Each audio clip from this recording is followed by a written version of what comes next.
নমস্কার বন্ধুরা, আমি সুস্মিতা। আমার এমভি হেলদি লাইফস্টাইলের ইউটিউব চ্যানেল, ফেসবুক পেজ এবং ইনস্টাগ্রাম পেজে আপনাদের সকলকে স্বাগত জানাই। শুভ সকাল।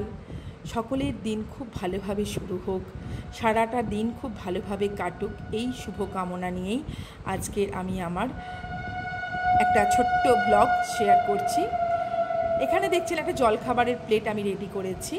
সেটার মধ্যে রয়েছে ইডলিটা দেখছেন পিস পিস করে কাটা। এই আসলে আমার ইডলির কোনো স্ট্যান্ড নেই, তাই জন্য আমি একদম একটা বড় থালাতে, মানে কানা উঁচু বড় থালাতে এই ব্যাটারটা তৈরি করে ঢেলে দিয়ে আর ওকে বসিয়ে আমি বানিয়েছি। তার সাথে বানিয়েছি বাদামের চাটনি। খুব সহজ রেসিপি, এটা আপনারা প্রায় সকলেই জানেন। আজকে ইউটিউবের দৌলতে সকলেই প্রায় সেরা কুক বা রাঁধুনি বলতে পারেন হয়েছি। দেখছেন, এরপর আমি থালাতে ছড়িয়ে কেটে নিয়েছি। এটা ভীষণ ফুলে ছিল, এবং অবশ্যই একটু বেকিং সোডা বা বেকিং পাউডার এবং ইনো দিতে হবে, তাহলে আরও ভালো ফুলবে। আমিও তাই করেছিলাম। আর তার সাথে মশলা ধোসার সঙ্গে যেরকম তরকারিটা করে, একটু টক টক কারি পাতা দিয়ে সেরকমই বানিয়েছিলাম।